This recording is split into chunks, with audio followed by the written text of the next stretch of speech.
will be You interesting. start off with a show, and me and Alex will give opinions. Very nice. Do you want to say anything about Dragon Crisis? Dragon Crisis. Oh boy, I think this was my first anime in 2011.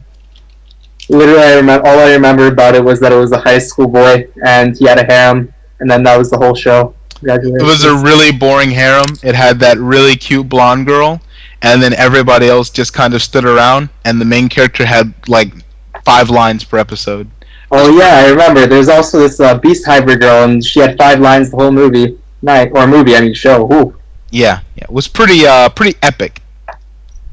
I give it a solid 8 out of 10. Yeah, I give it a solid fucking 15. Amazing. All I have to say about this show is that they're trying to make more out of dragons, and that Rieko Gimiya is now saturated because nobody gives a fuck about her roles, repeating the exact same stereotype in all the comedies.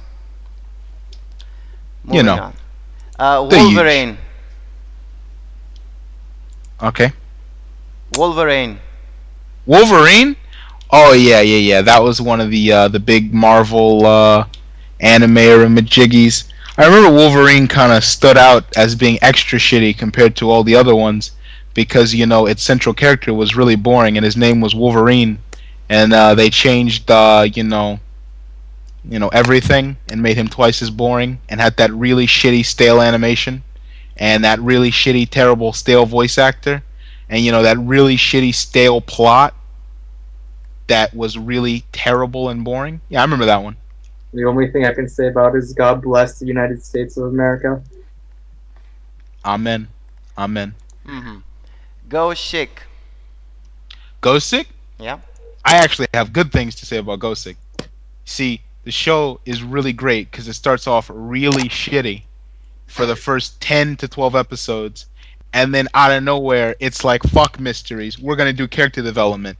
And then it gets really good because it's just about like this little cute budding romance between, Victorique and the main character. I'd actually kind of recommend that show if anybody has the patience to get through, like I said, the first 10 terrible episodes.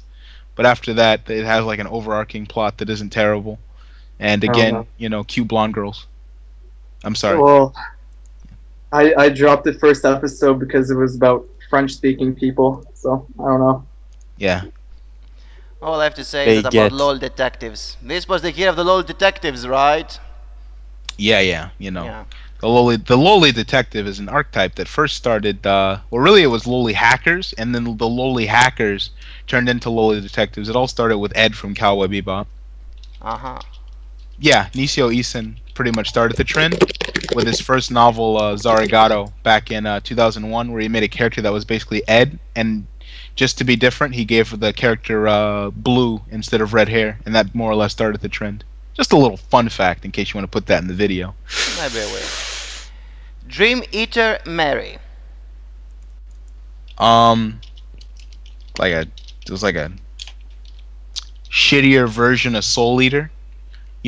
Really nice visuals, really nice animation, and really bland in every other respect. Like nothing else is really interesting about it. The music is like 5 calibers above a show like that deserves. But the plot is pretty damn dumb, bare bones. Nothing to really go off of. The main character has a cute little midriff that she likes to show off, though. So I'm actually going to recommend this show to anybody who's listening, because of the cute midriff. One more time, that fucking belly button. Alex? You have Well, anything? I like the main antagonist. I think he was like Hercules or something. Oh my god. Most manly antagonist ever.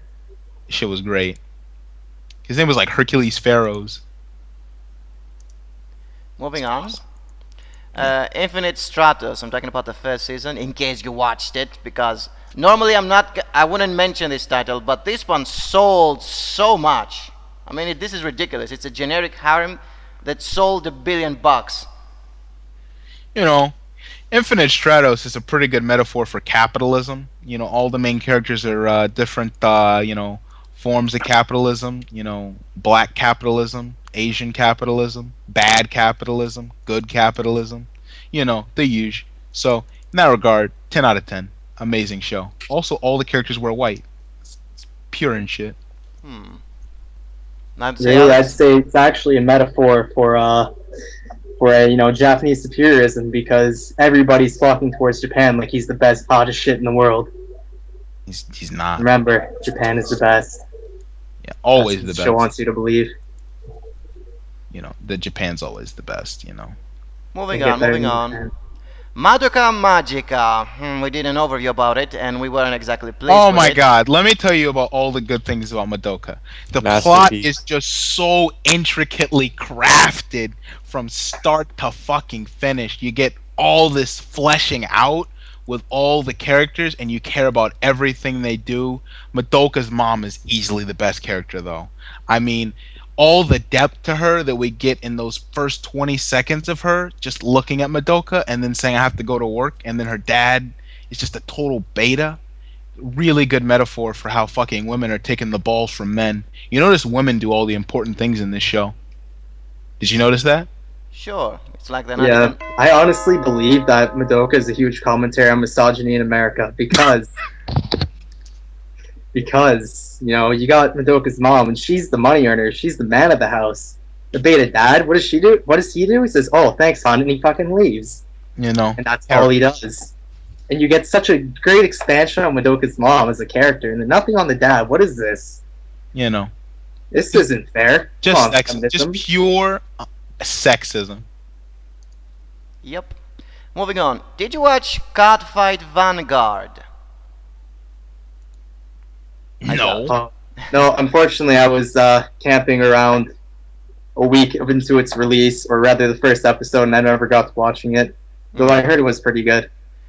Well, essentially, it's a more realistic version of Yu-Gi-Oh! Since over here, losing a duel about a children's card game will not result to the end of the universe. It's just, it's a card game. So, good guys are losing half the time here, and nothing bad is happening because it's trying to be more realistic. But for the same reason, it's more boring because, they are literally telling you they are playing a game. So, there's no real risk at what's going on here. So despite being more honest and realistic than Yu-Gi-Oh! And it's over the top, oh, my soul is gone, the universe is gonna blow up if I lose this card game for children, it's much more basic and boring. Plus it came out at a time when there weren't that many cards out yet, so they're pretty much reusing the exact same cards in every duel, so it becomes very boring fast. That's all I have to say. Did you watch Freezing? Oh yes, I thought it was a great fan fiction. Pulled out of fanfiction.net.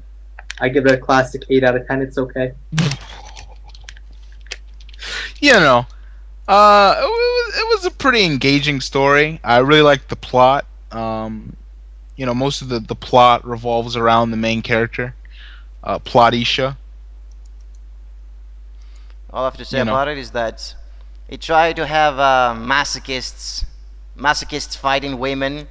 Pretty much, the main conflict is about beating these alien robots or something. But most of the story is just these bitches being mean to each other and just kicking ass of each other in a tournament or something. And yeah, of course, all males are better in this show. Like, all the girls are doing all the fighting. They're all tsunderes, and all the males are these pussies used as defense to freeze the enemy so the girls can do all the battles. And yeah, they were trying to reverse the roles and take it to 11 as usual, extreme shit. But yeah, other than that, they desperately try to tell you there's actually drama and characterization here, but who gives a shit? You just watch it for the battles and the fan service of the girls being bitches to each other. The end. Beelzebub. It was pretty good when it was a comedy. Then it wasn't a comedy. What? Yeah, I liked it when it was a book and it was actually funny, and then it stopped, and then it was bad. What was it afterwards? They turned into a battle manga. Oh.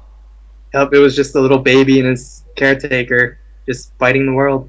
Yeah, and then Didn't work. It was just dumb. It was Well, like Zatch Bell without the good. all I remember is that they said the adaptation was very poor because they didn't exactly animate the panels of the manga as they were, and everybody was disappointed at how simplistic everything looked. So even as That's what an I mean. adaptation, it was bad. Even before it became fighting shonen or whatever. I read the manga, and I watched like 14 of the episodes of the anime, to be completely honest with you. So, Hmm. Same thing. Doesn't even compare. Korewa zombie desu ka? Is this a zombie? Yeah, it's another harem. All I have to say about it is that zombie fetish, just because we're trying to make a deconstruction of everything, just mix around stereotypes of monsters and make this comedy dash harem nonsense. And everybody loved that main cool dere. What was her name again? Which in my eyes looked like she was Saber or something. But Hell Scythe The Dark mute. Edge Master. Hellscythe Mick. Edge Yeah, Master. literally words out of the horse's mouth right there. That show fucking changed my life. Amazing. Dude, there was like a flying whale in episode, like, what was it, 10? It was amazing. Just a flying whale out of nowhere. oh, no, that's the same nonsense. Level E, that comedy about the space trolls. Level E. Alright, all serious pants on right now. That show was amazing. Like, the Prince, amazing. All the stories, amazing. The opening, amazing. Visuals, pretty good. It's also by the guy who did Hunter x Hunter and Yu Yu Hakusho. So, to all you otakus and otakuettes, you should watch that. Yo, I think the MC has a pretty good haircut. it's pretty cute. Mhm. Well, the troll jokes were nice in the first and the last arcs, but in between, they would keep on switching characters around, and it was losing sting. It was what's going on. It wasn't focused on a specific cast. So yeah, it's the usual trick of as long as you know it's a troll, it's not gonna work in the long run. That's all I have to say. Fractal. Whoa. That was a really interesting one because, it had all this major hype behind it. And, it was like the beginning of like, oh, we're streaming anime with Funimation and shit. Oh, we're a big company. Really deep, cool story. And they had all those cool Twitter posts and whatnot before the show came out. Massive advertisement and viral marketing with, leaving the little gems and places in Tokyo, and then it came out, and then it was like, the art style is nice, but the animation is shit. Doesn't have a story. I want to fuck the main character. The usual. Didn't the director say Literally- the show will save anime? Oh. Yeah, I'm pretty sure it was one of those, and like one of the characters' names was like Moe or like Moirin. Moe, like Yeah. it was. Mo Ran. Whatever. There you go, buddy. Yeah. I'd have to say, I don't know. The anime itself, yeah, it wasn't that good, but the world it took place in, like the setting of it, wow, it was great. Great idea. Just really takes somebody to think something up great like that. They like flew around in a bathtub. That was pretty cool. Can't even lie. Yeah. I think it took place in like a futuristic Ireland. Yeah. And, oh, so good. Well, yeah, the concept was very good, but they didn't exactly do too much with it. Something between the Matrix and what else?